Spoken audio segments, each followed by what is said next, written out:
This is Through the Decades, a unique hour-long time capsule. This is October 12th. Today we look back at a bomb attack by the IRA on the sitting Prime Minister of Great Britain and her cabinet. Mrs. Thatcher, who had been working late on her speech, emerged unhurt When a treasured American singer and songwriter was killed when the plane he was piloting crashed. Folk singer John Denver was alone in the plane when witnesses say it just fell. And when terrorists struck a U.S. naval vessel overseas. The Navy says it has recovered the bodies of 7 sailors and is searching the mangled interior of the ship for 10 more. Those stories and more in the next hour, part of a different kind of television experience where we relive, remember, and relate to the events that are cemented in history. I'm Ellie Pye Hong. And I'm Carrie Sayers. And I'm your host, Bill Curtis. It's October 12th, Through the Decades. There are some stories you see coming. Momentum builds. Events are pre-planned. Groups are organized. And then there are those that seemingly erupt violently out of the clear blue sky. October 12th has seen such stories. The punk rocker accused of murder, the tragic loss of a singer-songwriter in a plane crash, and the assassination attempt on British Prime Minister Margaret Thatcher with a detonated bomb. Though we begin with another surprise attack, this one on American forces overseas. On the morning of October 12, 2000, the USS Cole was docked in Aden, Yemen, for a routine fuel stop. But within 2 hours, it was the scene of mass carnage after an attack by Al-Qaeda suicide bombers. It was the deadliest attack against a U.S. Navy vessel in more than a decade. We begin our special coverage tonight with the latest on the terror attack against the U.S. guided missile destroyer Cole. Shortly after 11 a.m. on October 12, 2000, while docked in Aden, Yemen, a crew of 293 aboard the USS Cole were lining up for lunch in the ship's mess. Suddenly, the missile destroyer was struck by a small fiberglass boat filled with explosives. The boat, manned by 2 suicide bombers, ripped a massive hole in the body of the USS Cole. 17 died. Another 39 were injured. It was the deadliest attack on a naval vessel since 1987, when 37 people were killed after the USS Stark was struck by 2 Iraqi missiles during the Iraq-Iran War. The USS Cole bombing caught the Navy by surprise. Despite instability in the immediate region, the strategic port of Aden has been used as a refueling stop for 2 years, and the Cole, like all U.S. ships coming in here, was on a heightened state of alert. But there was no defense, it seems, against suicide bombers in a small boat. The vessel arrived here with the appropriate threat conditions set, and this was something that was not foreseen due to some circumstances surrounding the event itself. Soon after the attack, President Bill Clinton promised revenge. If, as it now appears, this was an act of terrorism, it was a despicable and cowardly act. We will find out who was responsible and hold them accountable. If their intention was to deter us from our mission of promoting peace and security in the Middle East, they will fail utterly. Authorities determined that a radical Islamist group was involved in the bombing. U.S. officials say they do have some leads in the case, and that suspicion centers on a group called the Egyptian Islamic Jihad. It is closely allied to the terrorist Osama bin Laden and has been known in the past to have plotted small boat attacks on U.S. ships. But soon, investigators were convinced that it wasn't the Egyptian Islamic Jihad that was behind the blast. Instead, they believed it was the group which recently merged with the Egyptian Islamic Jihad. Al-Qaeda, the terrorist organization created and financed by Osama bin Laden in 1988. Bin Laden and Al-Qaeda had declared a holy war against U.S. forces in 1996, a war designed to expel U.S. and foreign troops from Islamic lands. In 1998, Al-Qaeda launched its first major attack in that war by exploding a pair of truck bombs outside U.S. embassies in Kenya and Tanzania, killing 224 people. The USS Cole attack was seen as the next stage of that war, and it had the sort of meticulous planning that was Al-Qaeda's calling card. When the Cole received permission 2 weeks ago from the government of Yemen to refuel in Aden, somebody apparently told the terrorists. They had time to load explosives aboard a small boat which helped moor the Cole to a buoy, giving it a chance to get next to the ship. This kind of attack could not have been conducted without a great deal of planning and knowledge about what our movements were going to be and when the ship was going to arrive. The Yemeni government initially did not acknowledge the bombing, but eventually Yemen aided Washington's investigation. It took 4 years, but in 2004, 2 men, Jamal al-Badawi and Abid al-Rahim al-Nashiri, were sentenced to death by a Yemen judge for orchestrating the attack. 4 others were also charged and received lighter sentences in connection with the bombing. Al-Badawi later escaped from a Yemen prison and is still at large, while al-Nashiri is currently detained at Guantanamo Bay. In 2008, al-Nashiri was also charged by U.S. military prosecutors with orchestrating the Cole bombing. His pre-trial proceedings, held in front of a military tribunal at Guantanamo, began in 2011. Al-Nashiri confessed to the crime, but maintains the confession was elicited under torture at black sites in Poland, Thailand, and at Guantanamo. While the CIA confirmed that his torture allegations were true, his military trial is still ongoing. And I just want everyone to know that he died for his country, and so that all of you may have freedom. Meanwhile, the African country of Sudan was ordered to pay over $300 million to families of the USS Cole victims after the families filed suit in federal court in 2010, claiming that Sudan aided al-Qaeda in the attack. As for the USS Cole, it was repaired and returned to the U.S. Navy fleet in 2002 and has been deployed to a variety of overseas locations in the years since.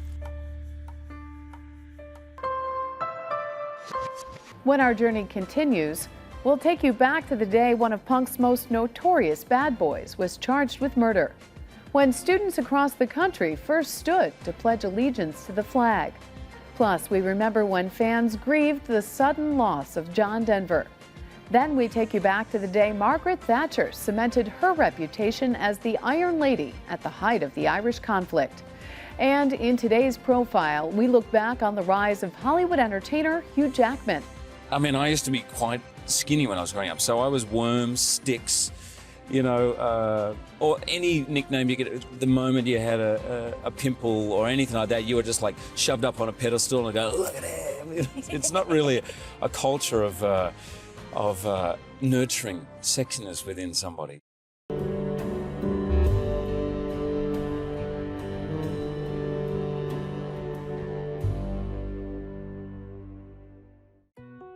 On this day in pop culture, we look back through the decades.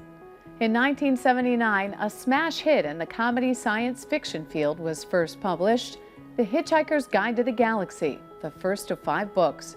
It was originally a comedy broadcast on BBC Radio in 1978 and went on to become an international phenomenon that included a 2005 movie. And on October 12, 2003, an 8th-place finish in the Japanese Grand Prix was enough for Formula One racer Michael Schumacher to win a record 6th world title. October 12, 1978. Sex Pistol bassist Sid Vicious made headlines not for his music, not even for a tantrum on stage, but for murder. The punk rocker was arrested and charged with killing his girlfriend at a New York hotel. The crime, the couple, and the twisted ending would become the stuff of rock mythology at a time when punk was at its height. Elvis Presley left an indelible imprint on music, including influencing in the late 60s a new rock style performed by American teenagers who were called punks and their music called punk rock. In the 70s, the punk rock scene went from an underground subgenre to a mainstream explosion. Its two primary capitals, London and New York City. Their bizarre dress is meant to shock. They wear irreverent symbols like razor blades, safety pins, padlocks, and chains. They are saying, look at me. The world's messed up, and so am I. Why do you walk around with a T-shirt that says destroy on it? I want to destroy everything that stands for society. Why? We don't want, what's it done for us? What's society done for us? Nothing. Ain't got me a job. One of the biggest and most outrageous bands of the era was the Sex Pistols. Sid Vicious was the band's 21-year-old bass player, even though he didn't know how to play when the band's manager picked him based on his rough look. Vicious, who was born John Simon Ritchie and who also used the stage name John Beverly, reached almost iconic status for his behavior. Right there at his side, his American girlfriend, Nancy Spungen. Sid and Nancy were inseparable, and after the band's breakup, they moved to New York's Chelsea Hotel, tried to launch Vicious's solo career while feeding their drug habit. They were loners. They were quiet people. Very few people even in the hotel knew about their existence. Did they ever quarrel? No, they were really very much in love, or I thought so. And they were very pleasant, nice people. But on October 12, 1978, Vicious called the front desk, saying something happened. Last October, Vicious, a heroin addict, was arrested and accused of fatally stabbing his girlfriend in the stomach. Friends speculated at the time it was part of a botched double suicide. Vicious was arrested and charged with her murder. He was released on bail, and by December, he was arrested again for a nightclub brawl. On February 1st, 1979, Vicious was again out on bail. While celebrating that night, he used heroin. The next morning, he was found dead by his mother. Sid Vicious first achieved public notoriety if you prefer, as a member of a group which behaved violently on stage and off. His private life seemed to mirror the worst of that behavior, and it came to an end today with a final sordid act. After his death, Nancy Spungen's murder case was closed. The NYPD never looked into any other suspect. As with other musicians who died young, Sid Vicious's legacy has become the stuff of rock myth, while the specifics have faded in a combination of time, drugs, and death.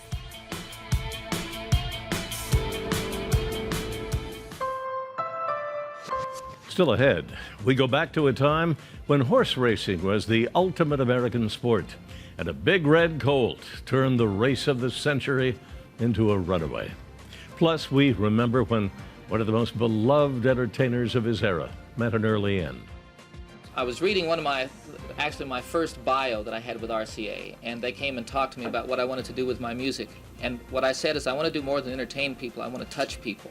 To have people all over the world who don't speak English, who've never seen the Rocky Mountains or the wheat fields of Kansas or the country roads of West Virginia, but who relate to these songs because there's something more than the place in them. There is something of human values and human feelings that are common to everyone.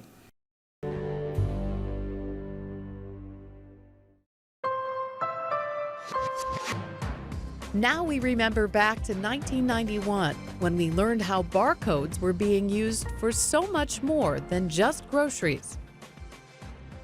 Mild surprise. Tonight's Eye on America is about this. You see these lines and numbers just about everywhere these days. What you can't see is what's inside.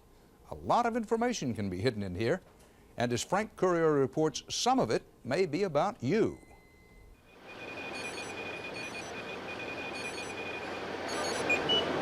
It's amazing. Scan, scan, scan. You hear the beep, beep, beep, beep, beep, beep, beep. What do you do with it all? They first invaded our lives 15 years ago at the grocery checkout. Those zebra-like linear logos called barcodes, parallel lines that replaced price tags. They're a pain in the neck. There's a lot of mistakes. People make mistakes. The barcode readers don't. With a mistake rate of only 1 in 5 million, experts say, the barcode loaded with data linked to computers has revolutionized industry. This pillow factory cut production errors by 50%. The 90s are here, and we've seen the light. It shines on bars and stripes everywhere, from Preparation H and pineapple preserves to dirty laundry, lost luggage, library books, and video to go. Plasma banks barcode bags of blood to match donors with recipients. Hospitals scan patients' bracelets for medical history. Dallas commuters pass optical scanners at toll booths without stopping, while Arizona scientists glued tweezer-sized chips to the back of honeybees to track them in and out of the hive. We'd all be amazed if we knew how much information was gathered about the things we buy, the things we do. And it's battery-operated handheld. This $6 billion a year industry is moving so fast, one observer says, the promoters are too busy making money to understand where all the technology is headed. It is the future. The future is here. It's so easy that too much data in the wrong hands, critics warn, could invade our privacy. That each of us with our own personal barcode will one day soon be carrying around one of these, what's called a smart card. Anytime you can see the data, you're worried that somebody else can, and that's why the security issue is so important. Barcodes are used legally by employers to monitor an estimated 6 million American workers. This Con Edison meter reader in New York is one of them, equipped with his own handheld informer. It's like you don't have to think. It's your boss. It stays with you. It clocks every minute, every other day that you do. With this equipment, you can tell how productive an employee is, exactly. When he goes to lunch, when he goes to the bathroom. Exactly, how many parts he created that day. That kind of surveillance by a major airline in Chicago so unnerved one veteran reservations agent, the pressure brought about chronic fatigue syndrome. You take 20 calls, you try to take a breather, and you can't because that clock is ticking. You know, it's worse than Big Brother. Big smile for me, ready? Cheers. George Orwell would have liked California, where 19 million motorists soon will carry America's first digitized and barcoded driver's license, featuring photo, thumbprint, and a data strip listing violations. Less than 90 days and you're home free. Take care. Soon enough, experts predict a barcode on your license plate will permit police to track speeders and issue tickets without ever pulling you over. Is it a little scary at times to know what you can and can't do? Not on my side, I guess, because I'm not being monitored, I guess. There's no inherent evil in how new technology is used. There's no inherent evil in how new technology is developed. What we need to do is to set certain limits on how the information is used. But setting limits will take time in our fast-moving techno world, where Lincoln's Gettysburg Address can be reduced to a square-inch barcode, and where tomorrow's Terminator looms in the shadow of today's salesman, clutching a scan gun, reading between the lines. Frank Courier, CBS News, Minneapolis. He was an American thoroughbred who is still considered one of the greatest racehorses of all time, Man o' War. The chestnut horse with the recognizable white star and stripe on his forehead won 20 of his 21 races over his career, including a decisive win in Windsor, Ontario on October 12, 1920, in what would be Man o' War's last race. In the 1920s, American sports heroes loomed large. Babe Ruth captured the public's attention with every swing and forced baseball into its place as America's pastime. Meanwhile, Jack Dempsey made boxing legit and redefined what a headliner was. But one star stood above them all, and he wasn't even human. Man o' War, the massive thoroughbred nicknamed Big Red. A horse so dominating, few trainers would even put their horse in the same race. Then, on October 12, 1920, it looked like a challenger had been found. A Canadian horse, Sir Barton, who was the first to win what we now call the Triple Crown. It was dubbed the race of the century when the two squared off in Windsor, Ontario. It wasn't much of a race. Man o' War won by 7 lengths, with his jockey pulling Big Red up at the end. Unable to find competition, it would be the last race of Man o' War's legendary career. It's only 31 words, recited by Americans for more than a century, but it's also been a source of controversy, especially since a key phrase was added in the 1950s. But one thing that cannot be disputed is it's tied to this day in history. The story is next, right here on Through the Decades.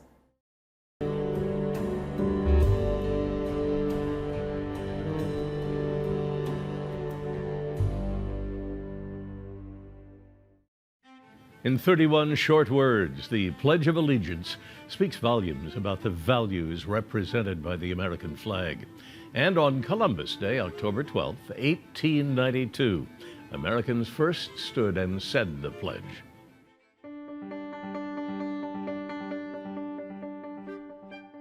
In 1892, the United States was preparing to commemorate the 400th anniversary of Christopher Columbus's arrival in the Americas. At the time, a 37-year-old Francis Bellamy was working for a children's magazine called The Youth's Companion, which had been picked to arrange the official program for the National Public School celebration of Columbus Day. Accompanied by the recital of a pledge, Bellamy was tasked with writing that pledge. I pledge allegiance to my flag and the republic for which it stands, one nation, indivisible, with liberty and justice for all. That was the original Pledge of Allegiance, published in the September 8, 1892 issue of the Youth's Companion. Bellamy's succinct oath was aimed at reawakening a national Americanism that still suffered in the wake of the Civil War, the country's greatest crisis of loyalty.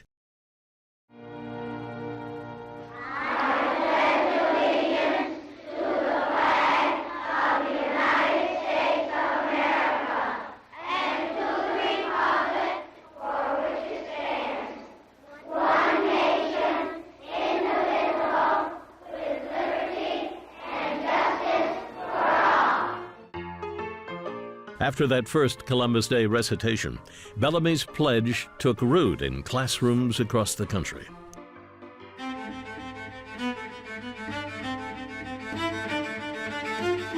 Through the decades, the pledge has been rewritten a few times, the most controversial coming in 1954, when President Eisenhower approved the addition of the phrase, "under God." While the legal challenges continue to this day, the heart of Bellamy's words, whether it's the original 22 or the current 31, remains unchanged. Unity and freedom, a nation indivisible. Those are the qualities that have guided American patriotism across the country's biggest conflicts and triumphs.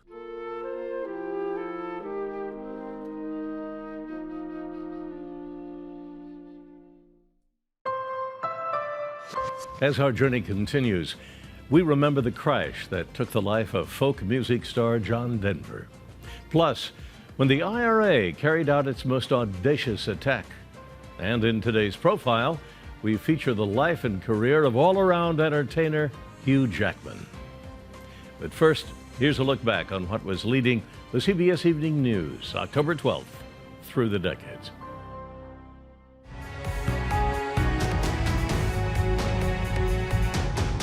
Good evening. With the euphoria of Camp David still in the air, Egypt and Israel today formally began negotiations that both sides say will lead quickly to the signing of a peace treaty, possibly within 6 weeks. Colombia's top drug thug on the U.S. Most Wanted list is now proposing talks with the Colombian government. This supposed peace offer from Pablo Escobar came as the drug and violence pushers of Colombia kept up their campaign of bombs, bullets, and brutality. In public, Colombia's president says he won't negotiate with narcotics criminals. In private, some Colombian officials indicate there may have already been government dealings with the dealers. Good evening, I'm Anthony Mason, sitting in for Paul Azan on this Western edition. The nation's capital this weekend is a center of protest and of somber remembrance. The protest was by tens of thousands of Hispanic Americans, the remembrance for hundreds of thousands who have died from AIDS.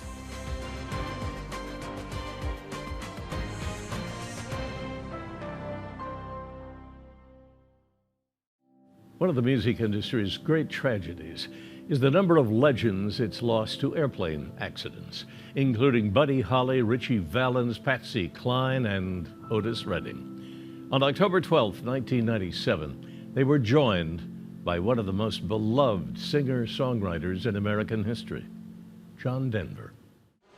Diving crews searched the waters of Monterey Bay for pieces of the two-seater single-engine airplane and clues to the crash.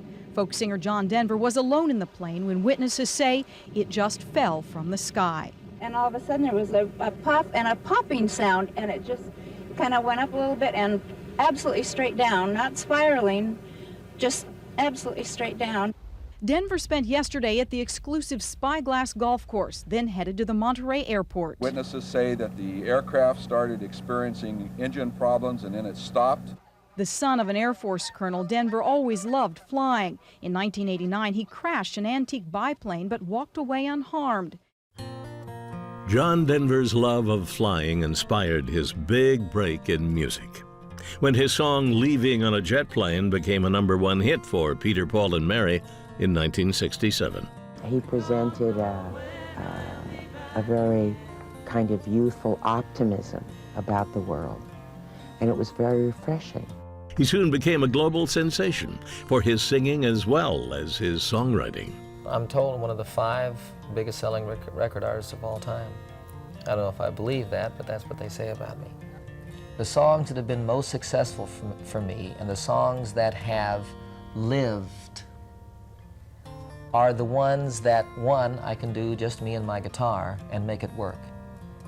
Leaving on a Jet Plane, Country Roads, Annie's Song, Grandma's Feather Bed, Matthew, Follow Me, Goodbye Again, Calypso, Rocky Mountain High.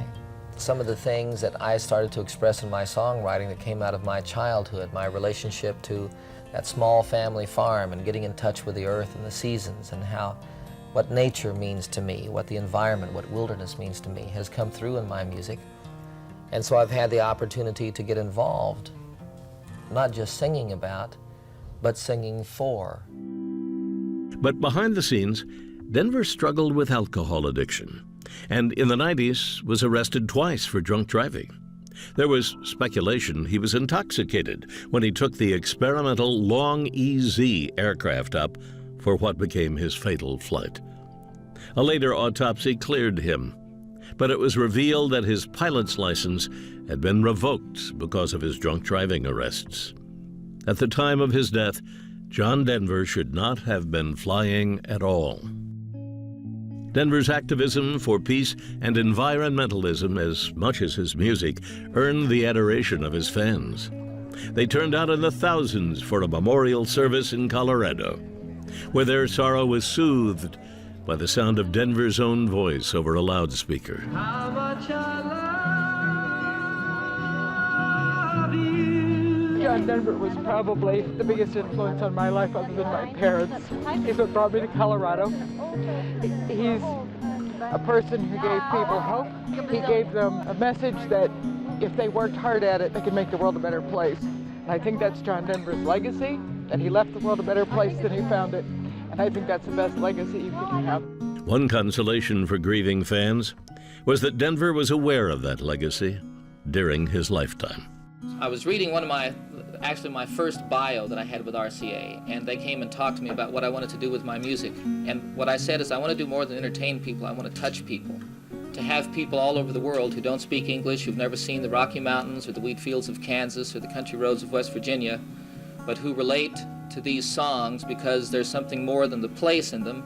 There is something of human values and human feelings that are common to everyone. And to be a part of bringing that out is an opportunity to be part of bringing people close together. I'd like to say you ain't seen nothing yet, but Go ahead. Go ahead. I think that'd be very presumptuous. We highlight a number of milestones in the field of medicine on this day of firsts. Today in 1773, patients were admitted to the first U.S. facility dedicated strictly to caring for and treating the mentally ill. It was located on an 8-acre site near the College of William and Mary in Williamsburg, Virginia, and was called the Public Hospital for Persons of Insane and Disordered Minds. And in 1928, an artificial respirator known as an iron lung was used for the very first time. Doctors at Children's Hospital in Boston used it on a young girl with polio and saved her life. quickly leading to her recovering from respiratory failure. When our journey of this 12th day in October continues, we remember the attack on a hotel that marked the closest strike the IRA would ever come to hitting the very heart of British politics. The story is still ahead on Through the Decades.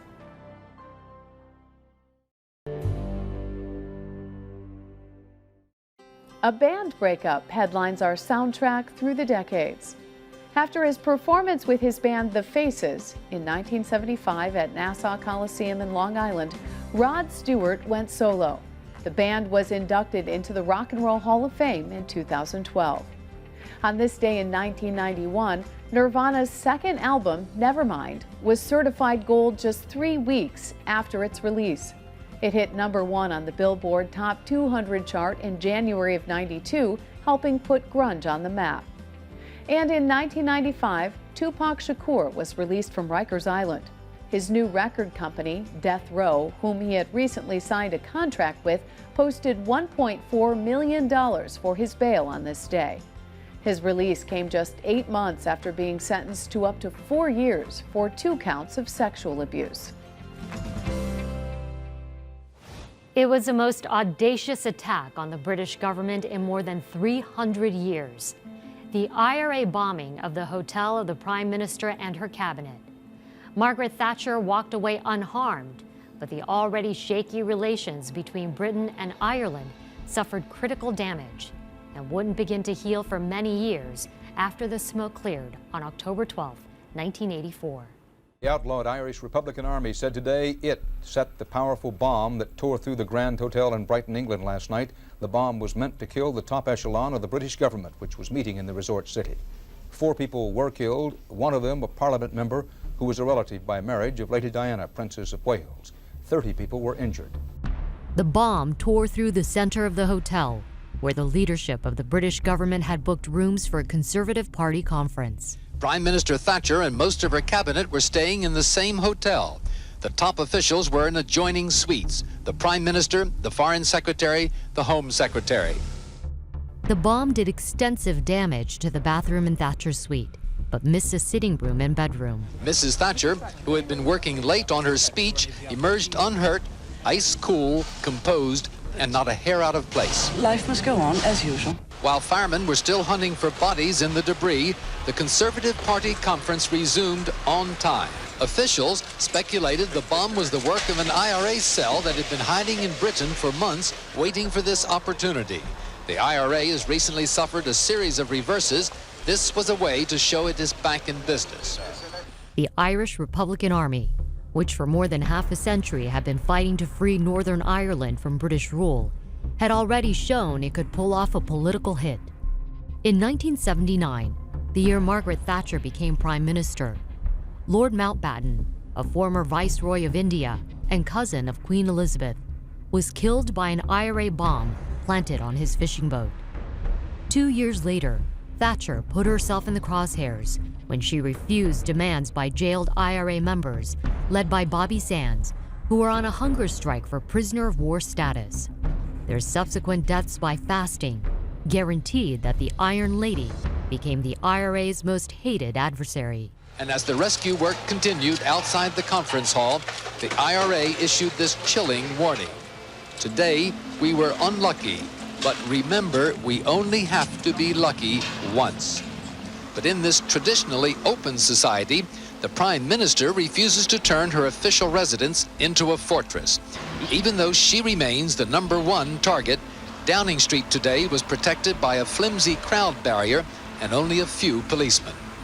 A nationwide alert for more attacks on English targets today added urgency to the hunt for the IRA bombers. Police sifted through the debris of the Grand Hotel in Brighton, looking for microscopic bits of the bomb that could tell them where it was made. Police believed the bomb was wrapped in plastic to prevent detection by sniffer dogs when the hotel was checked out. An Irish journalist was told by IRA sources the operation took 3 years to organize and used agents with impeccable English accents. The whole kernel of the plan was that these people would not be obvious. Patrick McGee, the IRA member who set the Grand Hotel bomb, was sentenced to 35 years in prison. but was freed in 1999 as part of the terms of a formal peace accord. In 2009, he met with the daughter of one of his victims in a gesture of reconciliation, a move echoed by both British politicians and Irish Republicans in the decade since that night in October 1984, when the walls of the Grand Hotel came close to bearing an entire government.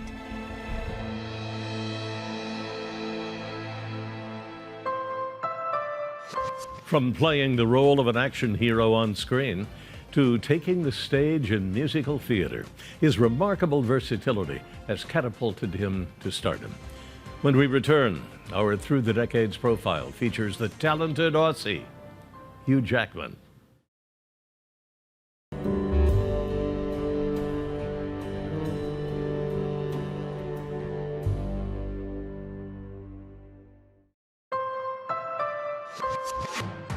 Now we turn back to 1979, when a scientist lost his job for protesting against a serving of rattlesnake at a popular Washington, D.C. restaurant.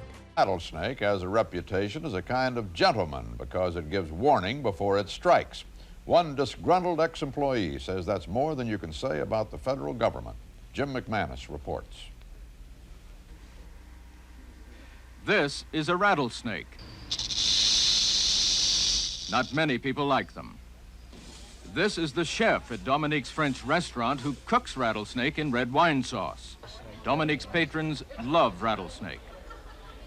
And this is Dominique, a familiar face to the rich and famous. Well, we are selling now about 75 pounds a week. How many dinners will that serve?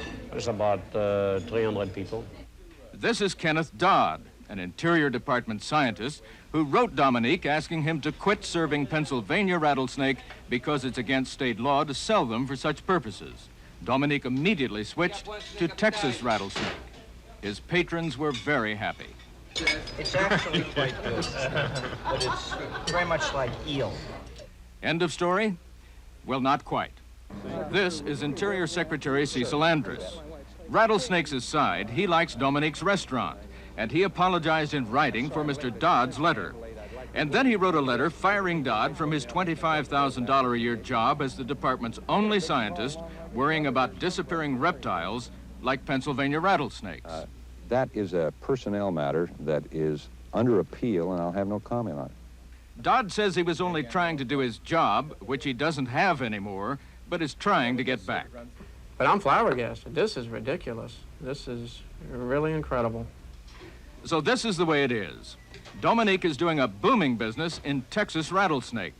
Dodd is out of work, and Secretary Andrus is out of patience with the whole thing. Dominique's menu says, to our knowledge, we're the only restaurant in the world to bring you this fine delicacy. To our knowledge, this is the first time in the history of the Washington bureaucracy that a herpetologist was fired from the Interior Department for trying to remove Pennsylvania rattlesnakes from a French menu. Jim McManus, CBS News, Washington. We look back now on the births and deaths of notable names who made a mark through the decades. October 12, 1935, Luciano Pavarotti was born. He made his operatic debut in Italy in 1961, but over the decades, he expanded his presence into television, becoming a hugely popular and internationally known opera star. And October 12, 1999 is the day we lost one of the biggest figures in basketball history. Wilt Chamberlain was only 63 when he died of heart failure at his LA home. From dancing and singing his way through the night at the Oscars to slicing and dicing his way through action movies, Hugh Jackman's versatility has served him well in Hollywood and turned him into a fan favorite. We profiled the career of the Australian actor, sex symbol, and father, born on this day in 1968.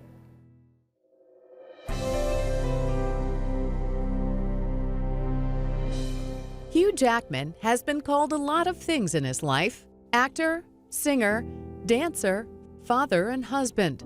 But there's one title he'll never be comfortable with: sex symbol. I mean, I used to be quite skinny when I was growing up, so I was worms, sticks, you know, or any nickname you get. The moment you had a pimple or anything like that, you were just like shoved up on a pedestal and go, look at him. It's not really a culture of nurturing sexiness within somebody. While he doesn't see it, everyone around him certainly does. He was named People magazine's Sexiest Man Alive in 2008 and had even the most professional of journalists swooning over his good looks. At this point in the interview, based on what I saw in the movie, I think it's time for you to remove your shirt. Right, yeah. I'm surprised it took us this long, Gail. But you know my rule. What's your rule? I don't do it on my own. Okay. Listen, I would give it a go. His world-famous physique can largely be attributed to the intense training involved after being cast as Wolverine in the X-Men series for the first time in 1999. I had no idea what it was. I'd never read it. I'd read some comics, you know, Garfield and things like that growing up, but I was not a big comic book Oh, fan. so it's not like you thought, gosh, I would love to play Wolverine, because in the book he looks drastically different than yourself. Very. Yeah. That was what freaked me out. As soon as I got a copy, I was like, better get to the gym. The gym became Jackman's second home, and he's reprised his role of Wolverine 8 more times since his debut, insisting on doing many of his own stunts along the way, a decision that hasn't necessarily been kind to some of his co-stars. I have a double for some of it, but not for a lot of it. The double was really required for the other actress, not her, but me fighting with her, because I had this uncanny ability of hurting people. And I'm telling you now because I've basically given a concussion and kicked her in the stomach. I punched her the other day. While there aren't many who would describe Wolverine as a friendly character, Jackman's son disagreed. He has this toy of Wolverine someone gave him from the first one, which is voice activated. So when he hugs it, he's hugging, goes, oh, Dada. And in response, Wolverine says, I'll slice you in half. And he goes, oh, Dada. And he kisses it. It's really quite sick and, you know, tormented and bizarre. But I'm sure we'll be paying for it in therapy later. But for the moment, he quite enjoys having his dad as Wolverine. While Jackman has gained international recognition for playing the superhero, he's garnered plenty of praise for his ability to adapt to many different roles throughout his career. His roots are in musical theater, and his career began on stage in Melbourne in the mid-90s. He started to make a name for himself outside of Australia in 1998 when he played the lead role of Curly in the Royal National Theatre's stage production of Oklahoma. Oh, what a beautiful morning. Oh, what a beautiful day. His range has been incredible, from comedy and period dramas to gracing the stage in Broadway musicals and hosting the Academy and Tony Award shows. But the role of a lifetime for Jackman came in the opportunity to play Jean Valjean in Les Miserables in 2012, for which he won a Golden Globe Award for Best Actor, Motion Picture Musical or Comedy. I was just standing up there on top of an elephant. It's about 4 stories high above the barricade singing, Do You Hear the People Sing? Which is the famous kind of refrain from Les Mis. And Anne Hathaway turned to me, she said, this is one of those moments you want to be present in your life. And it kind of is. It's one of the most famous musicals, and playing these big parts is, you know, I'm pinching myself all the time. Jackman received a star on Hollywood's Walk of Fame for his remarkable career achievements. But despite his worldwide fame and sex symbol status, it hasn't gone to his head. In fact, Jackman is known as one of the nicest guys in show business. What people say is being nice is what my dad would say, respectful or have good manners. You know, show people respect. I still feel my father like, you know, don't think because you're famous, no, don't take this for granted. I feel that 99% is upbringing, and that's what I really concentrate on as a parent too. Remind my kids, and I tell them, you guys are gonna get a free pass because of me sometimes, but you're not gonna get one from me.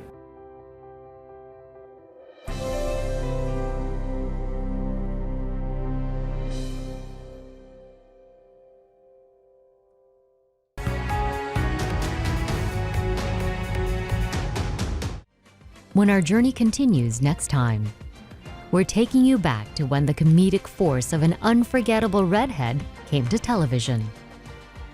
Plus, we look back on the hype, the fear, and the reality of an invasion heading for American borders.